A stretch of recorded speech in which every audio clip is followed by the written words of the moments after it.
ऐसा क्या कह दिया सीडीएस अनिल चौहान ने कि पूरा विपक्ष और एंटी इंडिया एजेंसियां भारत को नीचा दिखाने की कोई कसर नहीं छोड़ रहे हैं? क्या सीडीएस का बयान गलत था या न्यूज ही तोड़ी मरोड़ी गई? सब बताएंगे बिल्कुल फैक्ट के साथ। बस आप चैनल को सब्सक्राइब करके बेल आइकन को प्रेस कर लीजिए। दरअसल सीडीएस अनिल चौहान ने 31 मई को सिंगापुर में ब्लूमबर्ग को एक इंटरव्यू दिया, जिसमें उनसे एक ही क्वेश्चन बार बार पूछा जाने लगा।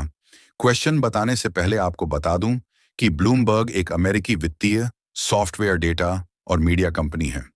इस न्यूज का इतिहास उठाए तो आपको पता चलेगा कि यह मीडिया न्यूज एंटी इंडिया रहा है हमेशा से। यह हर बार भारत को नीचा दिखाने में कहीं पीछे न रहने वाली फंडिंग कंपनी है, जिसने सिंगापुर इंटरव्यू में दिखा भी दिया।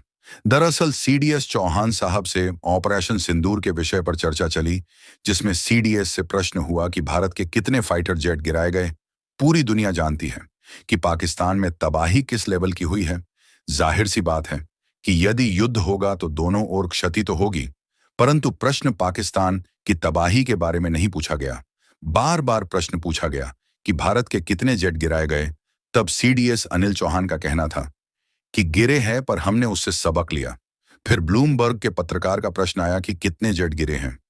तब सीडीएस का आंसर था कि संख्या से फर्क नहीं पड़ता है, बट हमने वहां से उन एरर को दूर किया और अगले दिन आतंकिस्तान को जोरदार जवाब दिया। युद्ध विराम का पहला कॉल पाकिस्तान की ओर से ही था। कुछ देर बाद पत्रकार का यह पूछना कि आपके गिरे हुए जेट की संख्या पाकिस्तान 6 बताता है। तब सीडीएस का कहना था कि नहीं, 6 नहीं गिरा पाए वो। अब इस बयान में कहीं भी राफेल का जिक्र हुआ ही नहीं। राफेल पर कोई क्वेश्चन हुआ ही नहीं। फिर भी चीन के मीडिया में राफेल के गिरने की झूठी खबर फैलाई जा रही है। इसमें अमेरिका चीन का साथ दे रहा है। बीते कुछ दिनों से अमेरिका का रवैया भारत से कैसा रहा, ये सभी आपसे छिपा तो नहीं। पर चीन राफेल के पीछे ही क्यों पड़ा? इसके पीछे चीन और अमेरिका का पूरा षड्यंत्र है। चीन अमेरिका भारत को कैसे भी फंसाना चाह रहे हैं।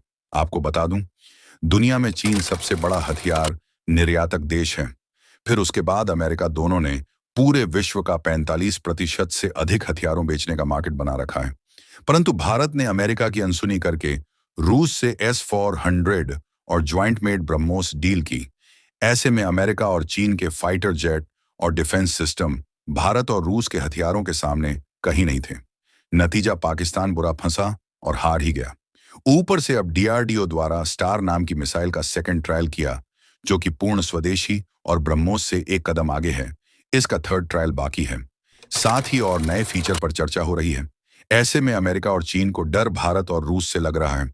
अब आप समझ गए होंगे कि अमेरिकी कंपनी द्वारा किस तरह का प्रोपेगेंडा सेट किया गया कि किसी तरह भारत और रूस को गिराया जाए। दोस्तों, यह तो विदेशी है, परंतु भारतीय विपक्ष के कुछ लोगों ने इस पर सियासत शुरू कर दी है। अमेरिकी कंपनी का क्वेश्चन अब विपक्ष पूछ रहा है। सोचो, अभी ऑपरेशन सिंदूर समाप्त नहीं हुआ है और इन्हें अब संख्या गिनाई जाए जाने अनजाने में ये लोग चीन, अमेरिका और पाकिस्तान का ही फायदा करेंगे। ये वो समय है जब सभी को साथ खड़े रहना है। आप यदि मेरी बात से इत्तेफाक रखते हैं तो कमेंट में जय हिंद, जय भारत अवश्य लिख दें। जय हिंद।